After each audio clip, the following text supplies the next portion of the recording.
Vice-Chancellor, distinguished guests, graduands, graduates, family and friends.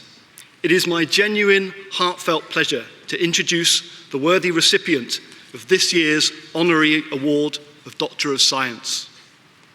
This is the very highest award that the university can bestow upon an individual and recognises our recipient's significant contribution to infectious disease control. When the university considers awarding honorary degrees, it seeks individuals who have not only pushed the boundaries of their field for the benefit of society, but who also reflect values that are important to us at Brighton. Values such as creativity, inclusivity, and partnership. Today we seek to honour just such an individual, Jean-Francois Fesselet, who's better known as Jeff. And I'm delighted that his family, including his mother, Monique, have travelled across the channel to be with us today. Un grand merci d'avoir mis au monde votre fils. Before I ask Jeff to respond, I'd like to briefly paint a picture of a distinguished career at the forefront of efforts to tackle some of the largest and most complex emergencies of our time. We're talking tsunamis, hurricanes, armed conflicts, disease outbreaks. In fact, Jeff has spent the past 20 years working as a tropical public health engineer with different non-governmental organisations. However, it's his work with MSF, Médecins Sans Frontières, and his long-standing collaboration with the university that we seek to acknowledge today. Based within MSF's Public Health Department, Amsterdam, Jeff coordinates both infection prevention and control and water, sanitation and hygiene teams, and has a leading role in MSF's operational research. Jeff is a modest, inspirational individual who has actively worked with scientists at the university for nearly 14 years.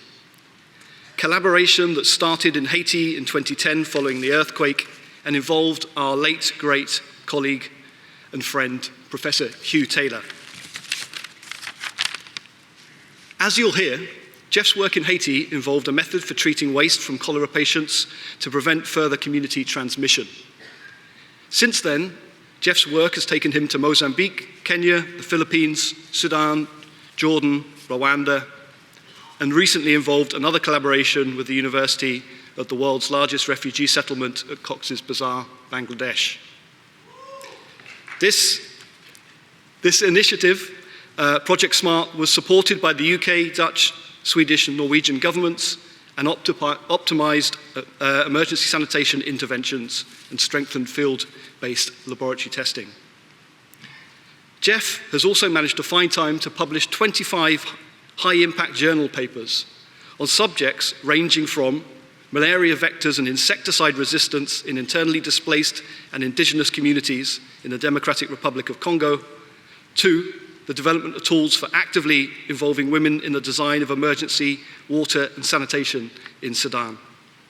That's not to mention important guidance for MSF and other aid organisations on how to safely manage human waste during emergencies. However, it is also remarkable about Jeff is that not only has he spent the last 2 decades working in disaster zones, war-torn regions, and infectious disease hotspots, somehow against this backdrop of destruction and uncertainty, Jeff has enabled robust scientific work and research to be conducted in important lessons to be learnt. Jeff's unwavering focus and dedication is helping ensure that despite an increasingly uncertain world, we can still respond to future humanitarian crises, whatever they may involve and wherever they may occur. Vice-Chancellor, distinguished guests, graduands and graduates, families and friends, in recognition of Jean-François Fesselet's significant contribution to infectious disease control following natural disasters and humanitarian crises, it is my honour to present Jeff for the Honorary Degree of Doctor of Science of the University of Brighton.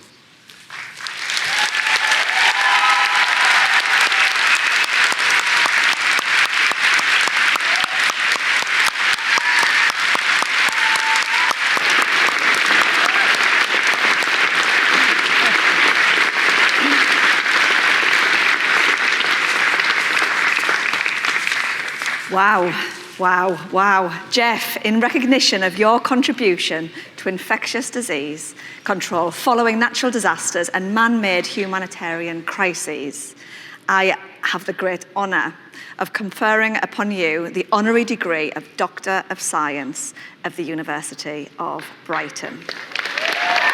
Congratulations, may I?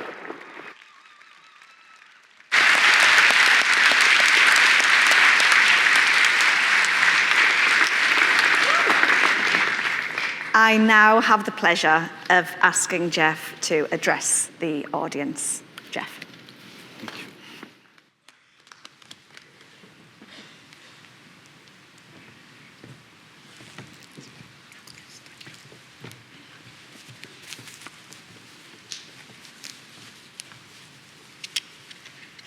With age.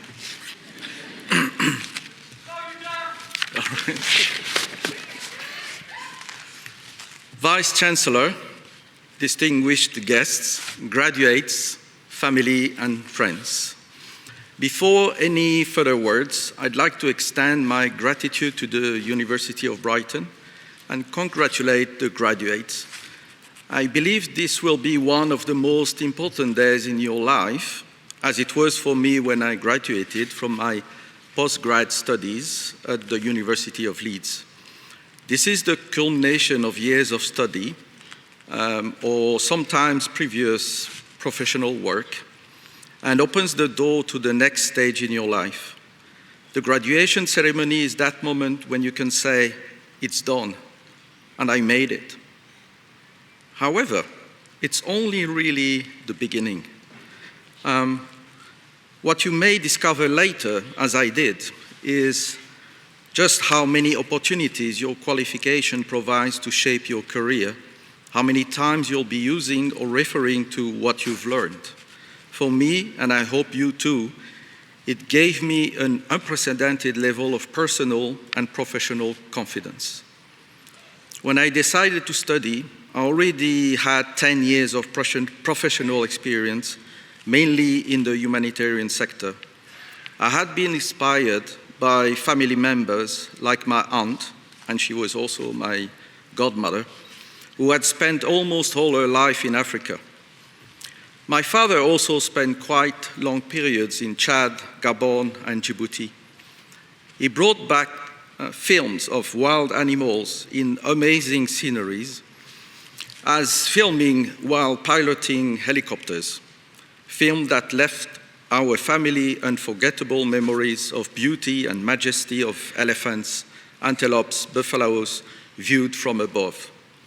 It's just that we had watched the movie Out of Africa, but years before it even existed. What a privilege. While studying at Leeds, one of my professors who had a strong influence on me was called Professor Duncan Mara. He was a hugely impressive figure, and he often used more than one blackboard to lay out the impressive formulas needed to calculate wastewater treatment processes. However, what was most astonishing to me is that he was able to translate what bacteria do within wastewater into mathematical formulas. I never, honestly, really understood those formulas, but I found his ability to do so inspirational and almost magical.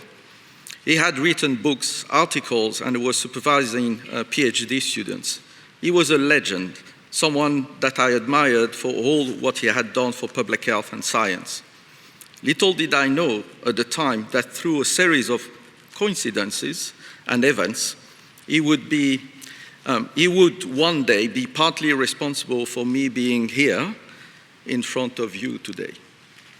Several times in my life, I found myself at some kind of crossroads, needing to take some time out to retreat, to think, to look back and forth, weigh ideas against each other, and at a certain moment be confident to proceed ahead. Those moments were not a simple step for a banal decision. They were key moments that have ultimately shaped and constructed my life. One such incident came in 2010, 14 years after my graduation. I needed to take a break and do something that would help me get to the fundamentals of who I was and what I was battling for.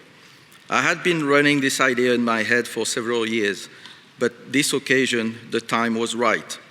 So I prepared myself enough, I thought, to walk the nearly 900 kilometers of the historical way of St. James from Saint-Jean-Pied-de-Port, and in southwest France, to Santiago de Compostela in Spain alone.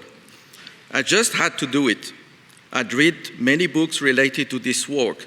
Some were simple offering practical advice and what to expect or what to pack, whilst others focused on the historical, mystical, spiritual, and almost magical gifts available along this long-distance, ancient pilgrim's trail. A couple of things happened along the way that at the time seemed benign, but which have since gained significance after recently finding out that I had been offered this award. The first thing happened whilst I was having lunch in a small, isolated, semi-abandoned village in rural Spain. A TV was on and broadcasting the news about an unprecedented cholera outbreak in Haiti. I had already been 3 times to Haiti by then. Once prior to the earthquake that devastated the country, and twice following. I had one single thought at that moment. When I get back to work, I know where I'll be sent. It will be Haiti. The second thing that happened a few days later was that I met a guy called Wayne. Now Wayne was from the US and had a very intriguing life. Imagine if I tell you he worked for the FBI. It's already giving a bit of an idea. He had started his walk 1,000 kilometers before me in Le Puy-en-Velay in France and was a former marathon runner. So he had been walking around 42 kilometers each day, whereas I'd averaged about 25 kilometers a day at that point. That evening, we enjoyed dinner together. Wayne told me, "Jeff, I'm sure you can do it. Walk the 42 kilometers, and let's find each other tomorrow evening." And so I did. Despite walking on my own that day, I found Wayne again that evening. From then, we continued together till reaching our final destination, Santiago de Compostela. Wayne was another gift from the trail. We've remained friends to this day as he gave me the self-confidence to push myself to the extra mile. On my return from Spain, sure enough, I was off to Port-au-Prince, tasked with setting up cholera treatment centers and defining strategies to try to contain the spread of the outbreak in the city and further to rural areas. However, in one of the cholera treatment centers, we were confronted with a very unusual situation. We could not build any additional infrastructure due to limited space. We also had a small stream flowing a few meters away. And what's more, the water table was just below the ground surface. No way we could use conventional wastewater treatment. Using vacuum trucks was even less of an option, since we all knew where the sludge would end up being dumped, and this would almost certainly propagate the infection. We had to find a solution, something that had probably never been tried before in those circumstances. There was an existing protocol issued by colleagues in MSF, suggesting to use a highly concentrated chlorine solution to lower the infection load. However, although chlorine works well with drinking water, it does not with wastewater, so we had to think of an alternative. I suggested to our emergency desk manager that we needed to invest time and resources looking for an effective alternative. I don't know why, but she trusted me. I first got in touch with a professor in Newcastle, Tom Curtis, who initially suggested using the latest membrane filtration technology. However, after an exchange of emails and phone calls, we realized it was unlikely to work in this situation. Then Professor Curtis suggested running the question past Professor Mara, who in turn suggested we contact a professor at the University of Brighton. And this is how it all started. Professor Hugh Taylor was brave enough to come to Haiti with me and supervise treatment of the first 30-meter cube of cholera treatment, cholera wastewater with the mineral lime.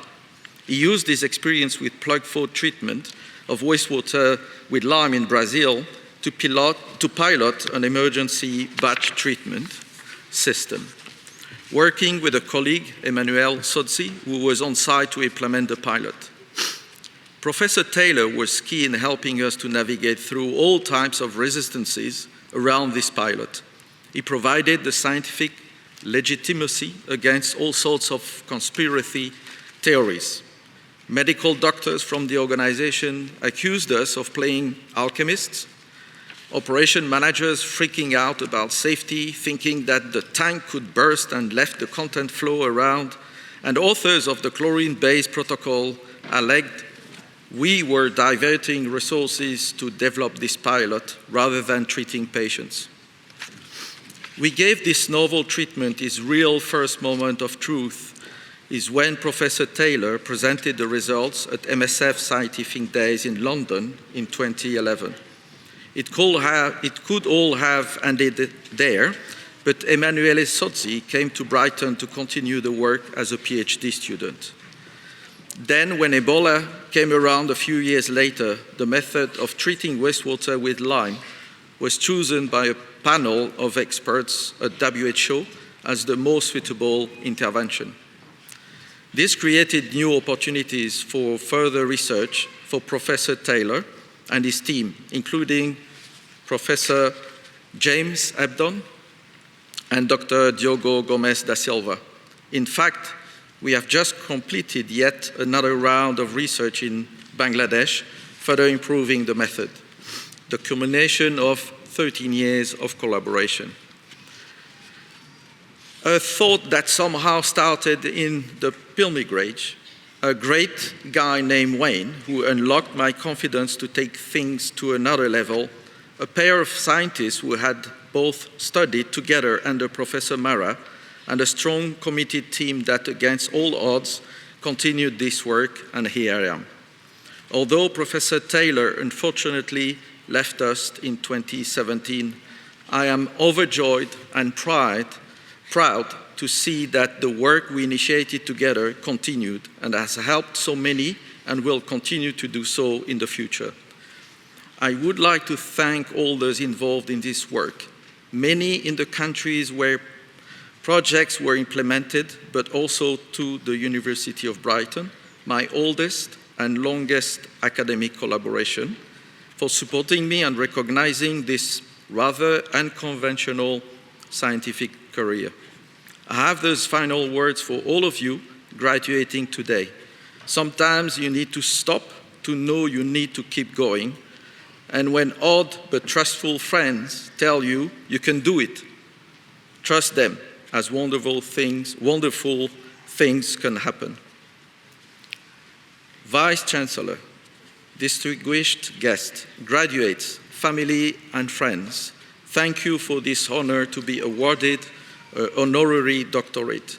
It means a lot to me, but more importantly for all the ones who in a way or another have made this work and collaboration possible.